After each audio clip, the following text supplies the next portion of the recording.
My daughter-in-law looked me straight in the eye on Mother's Day and said, "The real gift will be when that witch ends up in a nursing home." In that moment, my heart froze, not from age, but from betrayal. I had raised her husband, sacrificed everything to build the home she now claimed as her own, yet she erased me with a single cruel sentence. The silence around the table burned louder than her words. But what she didn't know was that the mortgage she flaunted wasn't hers to boast about. It was mine, and I was about to stop it. After the sting of my daughter-in-law's words on Mother's Day, I feel it is only fair to tell you who I am and how I ended up in the very house where I was treated like an unwanted guest. My name is Ivy Lancaster.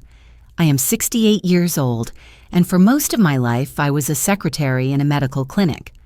I worked long hours, often juggling overtime shifts, so my son Noah could have opportunities I never had. When my husband was still alive, we bought a modest home on the outskirts of town. It had peeling paint and a sagging porch back then, but it was ours. I remember the day he smiled at me, hammer in hand, saying, "One day this place will be where our grandchildren play." He didn't live long enough to see that dream, but I did. Only now, the dream feels more like a burden I'm forced to carry alone. When Noah married Sloan, I welcomed her warmly.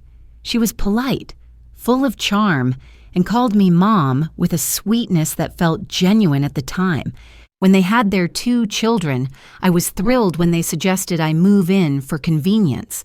They said it would be easier, that I could help with the children, and in my heart I thought it was a way to stay close to family, to keep love alive within these walls. So I moved into the guest room and never asked for more. That was my mistake. Every morning I rise before anyone else. I prepare breakfast, lay out school clothes, and leave sticky notes with reminders about medications. I take the children to school, pick them up, and sit with them at the kitchen table while they do their homework. These are quiet, ordinary tasks, but to me, they are sacred. They are my way of giving back, of showing love without demanding anything in return. If you ask me, a house only becomes a home when someone invests invisible labor into it: meals, care, patience, listening. And yet, in this house, my work is seen but not valued. Sometimes, when I make tea in the afternoon, I pause in front of the framed photograph of my late husband on the wall. His eyes crinkle with laughter in that picture, as though he knows a secret about endurance. I touch the glass and remind myself why I'm still here. Because he would have wanted me to keep the family together, even when cracks began to show. But cracks, once they form, do not disappear on their own. They widen. The first signs were subtle. I would say, "Our house," in casual conversation, but Sloan would always correct me with a tight smile. "You mean our house," as in Noah's and mine. At first, I dismissed it. Words slip. But the pattern repeated. Ownership was important to her, too important. And though she was always civil to me, there was a sharpness beneath her politeness, a cold edge that cut deeper over time. Noah, my son, is kind-hearted but conflict-averse.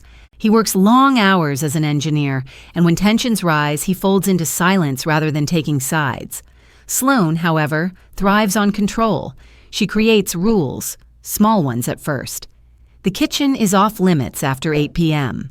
The living room is reserved for their time. Even the pantry was locked one day without discussion, with Sloan explaining it was to streamline the system. I nodded along, telling myself not to make waves, but every rule felt like another reminder. This is not truly your home.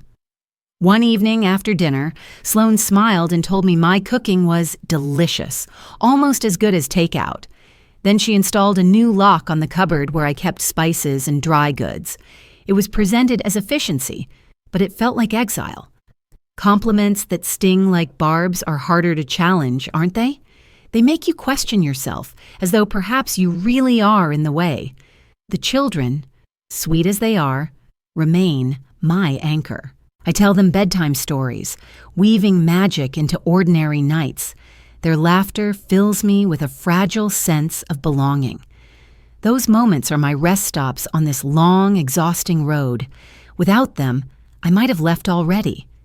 But shadows gather, even during soft nights. One afternoon, I walked into the living room to find Sloane's phone buzzing on the coffee table. The screen lit up with a text message. Placement options confirmed. My chest tightened. Placement options. I froze, telling myself it must be about something else, maybe work. Yet deep inside, something whispered. This was about me. The mother-in-law, the unwanted resident, the burden to be placed somewhere convenient. I put the phone down quickly, pretending I had seen nothing, but the words carved themselves into my memory. I wanted to believe I was mistaken. I wanted to trust my family. So I buried the suspicion and carried on. But suspicions don't vanish. They grow like weeds, breaking through even the neatest gardens. Little did I know, the chair that would be missing on Mother's Day was not an accident. It was the culmination of all the quiet red flags, all the veiled corrections, all the hidden messages. I should have read the signs earlier, but I didn't. Or perhaps I chose not to, because it is easier to live in denial than to face the cruel truth. Sometimes the people you sacrifice everything for are the very ones who will erase you. On the morning of Mother's Day, I stood in front of the mirror longer than usual. I combed my hair carefully, smoothing each strand, and slipped into the pale blue dress my late husband once told me made me look radiant. I wanted to feel like myself again, even just for a day. The scent of roses drifted in through the open window, as if the world was trying to remind me this day was supposed to be about honor and love. With steady hands, I carried the salad bowl I had prepared into the dining room, expecting to see a place waiting for me at the table. Instead, I saw every chair filled except one, mine. The spot where I had sat for years was gone, as if it had never belonged to me. Sloane stood near the head of the table, smiling too sweetly, her voice cutting through the hum of chatter. Seat is canceled. The real gift will be when that witch ends up in a nursing home. For a moment, I thought I misheard her, but her eyes locked onto mine, sharp and unyielding, confirming she meant every syllable. A silence fell across the room like a heavy curtain. Plates clinked faintly, forks scraped nervously, but no one spoke. My son Noah lowered his gaze to his plate, saying nothing, offering no shield. I stood frozen, clutching the bowl until my knuckles turned white. The salad leaves trembled, as though they too felt the shock. My legs wanted to give way, but pride held me upright. Slowly, I turned, carrying the bowl back to the kitchen, as though retreating from a battlefield I never signed up for. My hands shook so violently that I nearly dropped the dish, and when I set it down, the ticking of the kitchen clock roared in my ears like a countdown to something inevitable. I tried to breathe, but the air felt too heavy. The walls seemed to close in, and with each tick, I heard Sloane's words echoing. Witch, nursing home, canceled. They pierced deeper than any knife. In that silence, I realized humiliation has a taste. It is metallic, bitter, and it lingers long after the insult has been spoken. That night, when the house grew still, I sat alone in my room replaying the scene over and over. First came disbelief. Could she really have said that? Then came hurt, a sting that spread through every vein. Anger followed, hot and pulsing before giving way to a quieter but fiercer companion, dignity. I thought back to the nights I worked double shifts, answering phones at the clinic until midnight, then cleaning offices just to make ends meet. Every dollar I earned, I tucked away for Noah's education, for the mortgage, for the future we dreamed of. My sacrifices had paved the very floor Sloane walked on so proudly.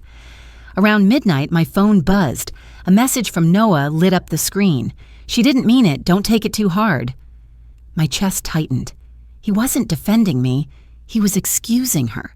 Silence can be louder than cruelty. His words told me everything I needed to know. My son would not protect me. I couldn't sleep, so I pulled out my old notebook where I kept financial records. Page after page of scribbled notes and bank slips reminded me of the years I carried more than my share. And then, tucked between receipts, I found the automatic transfer slips, the monthly payments I had been making toward the mortgage ever since they said money was tight. Without those contributions, they wouldn't have stayed afloat. All this time, I had been the invisible support. Sloan had called me a witch in the same house I helped keep standing. A strange calm spread over me. It wasn't the calm of surrender, but of realization. Power doesn't always come from confrontation. Sometimes it comes from knowing the truth and holding it close until the right moment. On Monday, I whispered to myself, I will try something very small. The thought steadied me. Later, I stepped out onto the porch, wrapped in a shawl against the cool night. Leaves drifted from the maple tree, catching the glow of the porch light as they spun to the ground. I counted them as they fell, one by one, until my breathing slowed. This was my rest, my reprieve from the storm inside. I didn't want to be consumed by rage. I wanted to choose carefully, to keep my dignity intact even as I planned what must come next. The humiliation of that empty chair would never fade, but it planted something unexpected in me, a seed of resolve. Betrayal had tried to break me, but instead it gave me clarity. My daughter-in-law believed she had erased me. My son believed silence would protect him. But what they didn't know was that I held the thread that tied this house together. And soon, I would decide whether to cut it. The morning after Mother's Day, I could no longer ignore the gnawing unease inside me. I sat at the small desk in my room and pulled out the old box where I kept records, a habit I had maintained for decades. My husband used to laugh at my meticulousness, but now that careful record-keeping felt less like fussiness and more like survival. As I flipped through receipts and bank slips, something unusual caught my eye. A mortgage statement had been tucked into the wrong folder, the date not lining up with the rest. It showed a transfer that clearly came from my account, not from theirs. My breath caught. For years, Sloan had boasted, "We pay everything ourselves." But the ink on the page told a different story. I kept digging, pulling folders apart, and soon a pattern revealed itself. The house they lived in was not in my name. I had signed it over to Noah when he married, thinking it was the right thing to do. But the little rental house my husband and I had bought long ago was still under my name. Rent from that house had flowed into my savings, and from there, I had quietly funneled money to help them through rough patches. It was those quiet transfers that kept their mortgage afloat when Noah lost a contract at work. It was my hand, unseen, that had steadied the ship every time it tilted. I remembered Sloan's sharp voice at family gatherings declaring, "We handle everything ourselves. We're responsible homeowners." How many times had I nodded, swallowing the truth, letting her narrative stand unchallenged? Now, seeing the receipts, I felt the sting of those words in a new way. I wasn't just invisible, I was erased. So I began writing everything down, line by line. The mortgage slips, the utility bills that didn't match, the text message I saw that day on her phone, placement options confirmed, the pantry lock, the missing chair, each small cut that bled into the next. I wasn't trying to build a case for anyone else. I was building one for myself, to keep from doubting what I knew to be true. If you were in my position, wouldn't you do the same? Wouldn't you gather the fragments to prove your life had value? That evening, I felt the weight of it pressing too hard. I walked down the street and knocked on the door of my neighbor, Mrs. Keating. She was 81, a widow like me, and she had a kind of wisdom that only comes with surviving heartbreak. Over cups of weak tea, I poured out what had happened. She didn't interrupt, just nodded slowly, her eyes soft but steady. When I finished, she reached across the table and squeezed my hand. "Ivy, you've spent a lifetime giving. At some point, you have to decide when enough is enough, and when you do, you'll know." Her words didn't fix anything, but they made me feel less alone. That night, I slept more deeply than I had in weeks. A few days later, I made an appointment with a lawyer, Mr. Kaplan. Sitting across his polished desk, I laid out my documents explaining the transfers. He studied them carefully, then looked at me. "Mrs. Lancaster, these were voluntary. You have every right to stop them at any time. There is no legal obligation here." My stomach tightened. If I stopped, what would happen? The thought flickered through my mind like a forbidden flame. What if I simply stopped? Would the house of cards come down? When I left his office, the world looked sharper. The brick buildings, the traffic lights, the pigeons scattering at my feet, it all felt newly vivid, as if I had stepped into a different reality. A reality where I wasn't powerless after all. More discoveries followed, each one stripping away another layer of illusion. At a family cookout, I overheard Sloane boasting to her relatives about how she and Noah had handled every payment with no help. She held court, showing off the granite countertops and the hardwood floors she had insisted on installing. I knew the truth. Those renovations hadn't been paid for by her sacrifice, but by my quiet transfers. She had traded my labor, my savings, for polished surfaces that gleamed like trophies. It wasn't just about money anymore. It was about pride. She wanted the image of control, the prestige of ownership, even if the foundation beneath it was someone else's sacrifice. I began to see Sloane more clearly. She wasn't just unkind. She was strategic. When Noah had been struggling at work, she stepped into the power vacuum, making herself the gatekeeper of decisions. She wielded control with a polished smile, but her motives were stitched with ambition and vanity. To her, I wasn't family. I was a liability standing in the way of her narrative. That night, I wrote a letter to myself. I promised that whatever came next, I would not lose my dignity to anger. I would not become bitter, nor would I lash out with cruelty. But I would draw boundaries. I would reclaim the respect that had been quietly stolen from me. I folded the letter and slipped it into my journal. For the first time in a long while, I felt a strange mixture of grief and resolve. Betrayal had opened my eyes, and now I could see the truth in full light. Secrets had been revealed, pride exposed, money twisted into chains of control. Yet beneath all of that, I held something stronger, the power to stop. And stopping, I realized, could be the beginning of everything. The receipts piled high on my desk, pages spread like a mosaic of truth I had long ignored. I stacked them into neat rows, 24 consecutive months of transfers, each one proof that I had been the silent force keeping the house afloat. Sloane's words echoed in my head. We pay everything ourselves. But the ink on these papers screamed otherwise. I compared them to her receipts, and the gaps yawned wide. Then my hand stilled on one particular document, and the air seemed to thin around me. It was the contract for the kitchen renovation, the one Sloane had paraded before her relatives as proof of her taste and responsibility. But the contract wasn't signed by Noah, nor was it funded from their account. The name on the payments was mine. For a long time, I just stared at it, the lines blurring through a veil of disbelief. Sloane's pride, her sharp corrections, her smug superiority, built on money that was never hers. She had taken my contributions and converted them into glossy countertops and gleaming appliances, symbols of dominance in her private little kingdom. The kitchen had always been her throne room, and now I understood why. It was the one place she believed she had outshone me completely. She hadn't.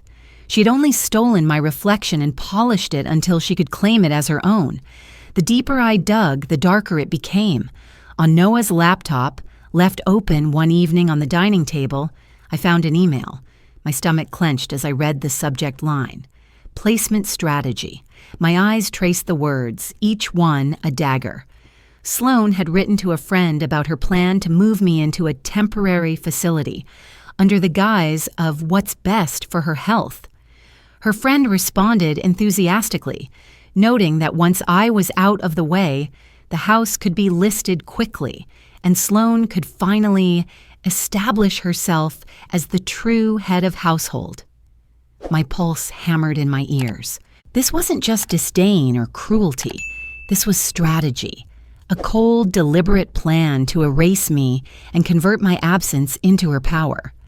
I closed the laptop gently, almost reverently, as though it were a casket holding the corpse of my illusions.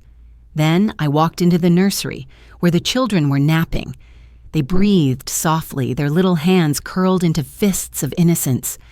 I sank into the rocking chair and pulled a blanket over my lap, watching the rise and fall of their tiny chests.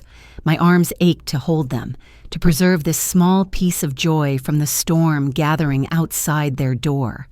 In that moment, I wasn't plotting revenge or rehearsing confrontation. I was just a grandmother, aching with love. That pause, that tenderness, reminded me I was still human. I didn't want to become cold, even if the world around me was turning to ice. Yet I couldn't unsee the emails. I couldn't unlearn the truth. The balance had shifted, and so I began to plan, not with anger, but with precision. My power wasn't in shouting or fighting. It was in my silence, in the leverage I had hidden even from myself. The first step would be to stop the transfers. Without them, Sloane's facade would crack, and she would be forced to face the reality she had tried to bury. The second step would be to create a setting where the truth could be unveiled, not in private where she could twist it, but in front of others who would witness. A dinner, perhaps, with neighbors or trusted family friends present. Let the truth arrive at the table she had once denied me. I gathered the receipts, the bank statements, the mortgage slips, placing them into a single folder. Evidence, but also testimony. I imagined laying them out in front of her, each page a mirror she could not escape. But I wanted something more enduring. The small rental house still in my name could be secured for the grandchildren, beyond the reach of Sloane's ambition. So I met again with Mr. Kaplan, the lawyer, and established a trust. The property would be placed in it, with one condition. The children must be raised in an environment of respect and care. If that condition was not met, the trust would transfer to charity. Love, I realized, needed boundaries. Without them, love is only another form of exploitation. One evening, while the house hummed with ordinary sounds, Sloane's voice on the phone, Noah tapping on his computer, I sat at the small desk and wrote a letter to my son. I didn't accuse or attack.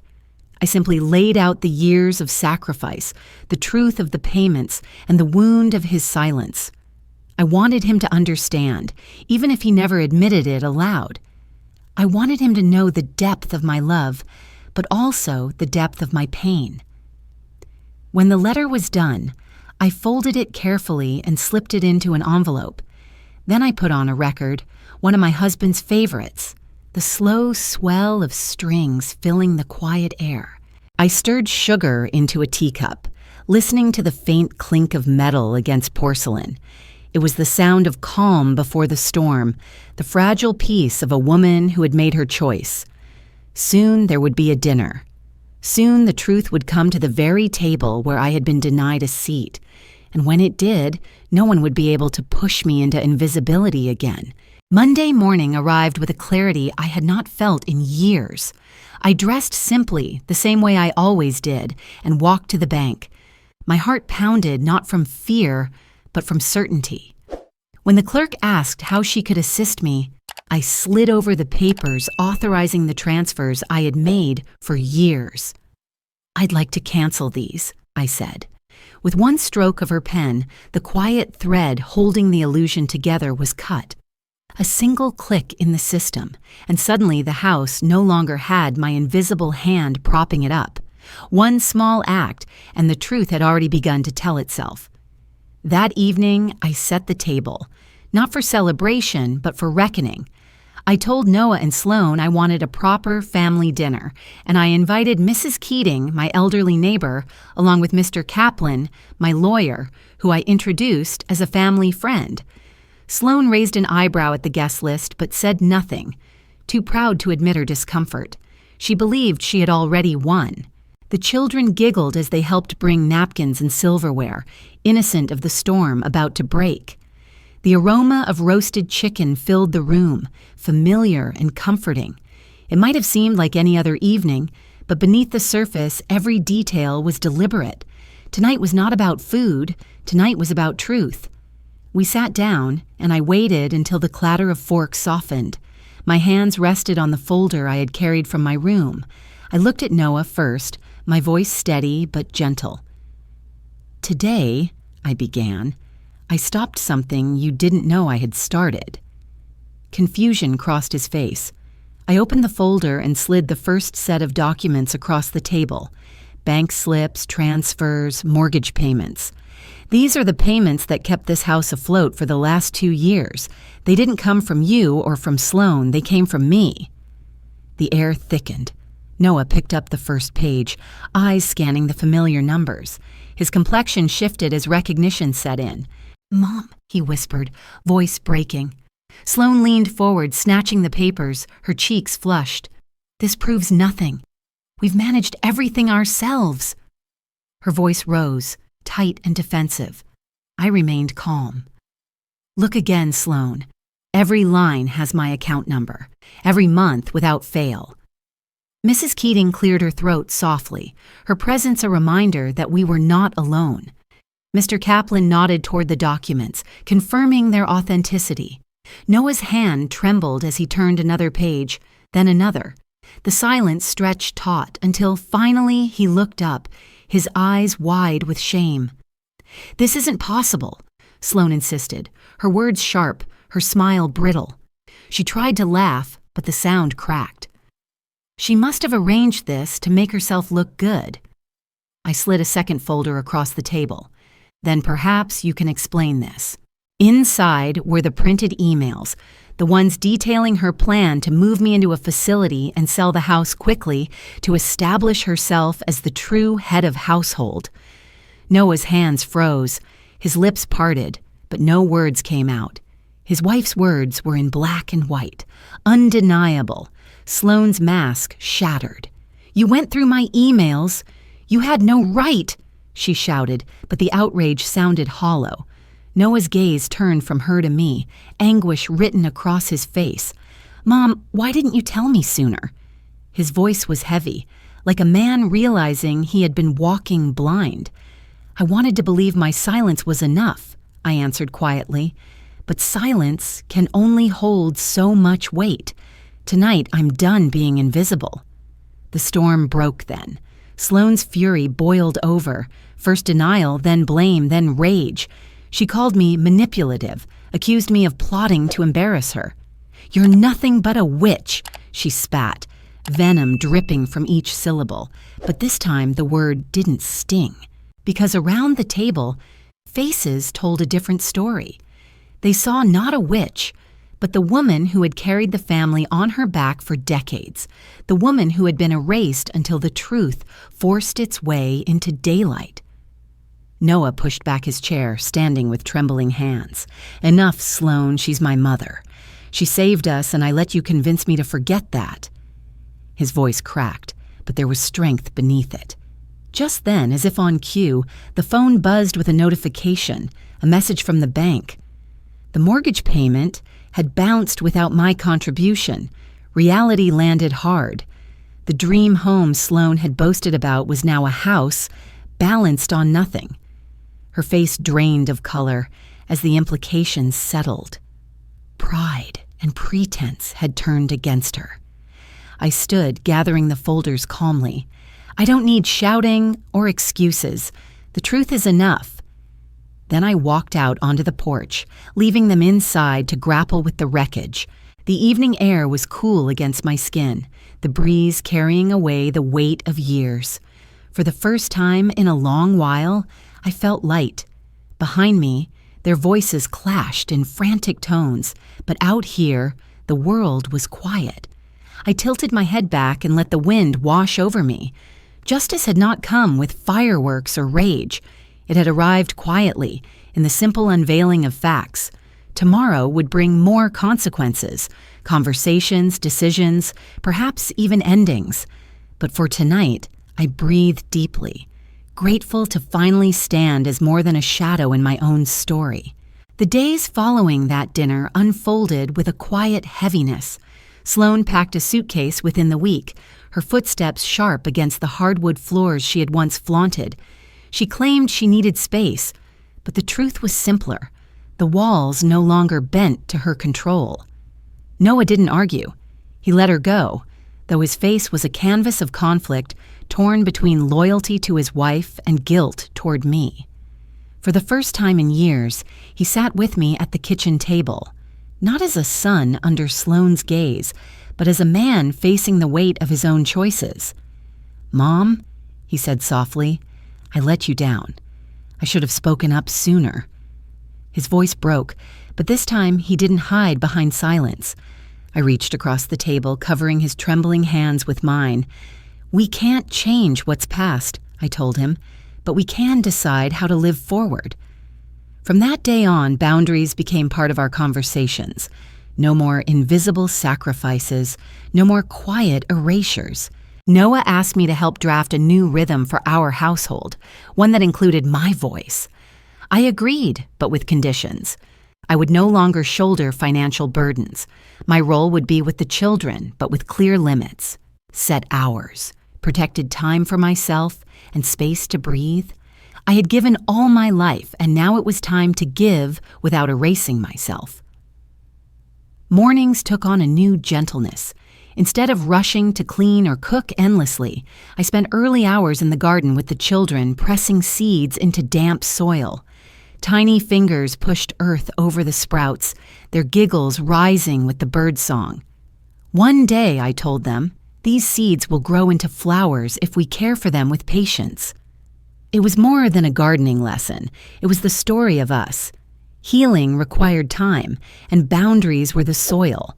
When the trust documents were finalized, I gathered Noah, and through him, Sloane.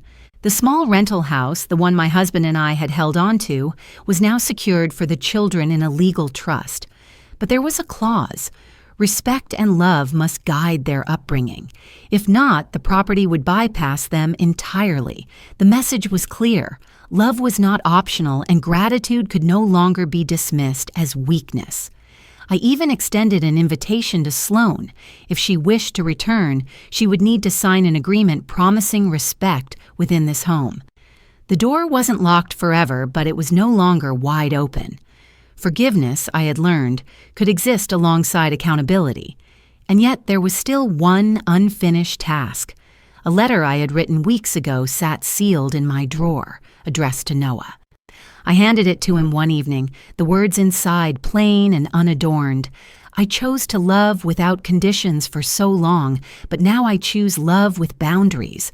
Not because my love is less, but because it is finally whole." He read it in silence, then pressed the letter to his chest. "I understand," he whispered, "and I'll remember." Months passed, and the air inside the house changed. The children adjusted to the calmer rhythm. Noah began to rebuild trust with me, and even Sloane from a distance seemed quieter, her edges softened by the consequences of her pride. Nothing was perfect, but perfection was never the goal. Truth and respect were enough. When the next Mother's Day arrived, the table was set again. This time, a chair at the head stood waiting for me. Noah pulled it out, motioning gently. "This is your place, Mom." Always was. I sat down, not because I needed validation, but because the gesture finally acknowledged what had been denied for too long. Around the table, laughter flowed easily. The children placed handmade cards by my plate, their crayons scrawling hearts and flowers. I looked around and felt something I hadn't in years. Visible, not pitied, not tolerated, but seen. That night, after the dishes were cleared and the house had gone quiet, I stepped into the garden. A soft melody played from the radio in the kitchen, drifting through the open window. With a watering can in hand, I tended to the young sprouts pushing bravely through the soil. Drops of water glistened in the moonlight, each one a reminder of renewal. I whispered to the night air, to my husband's memory, to anyone listening, this is what it means to endure, to bend but not to break, to give, but also to guard. The garden seemed to answer back with a rustle of leaves, a chorus of resilience. My story was no longer just about betrayal or injustice.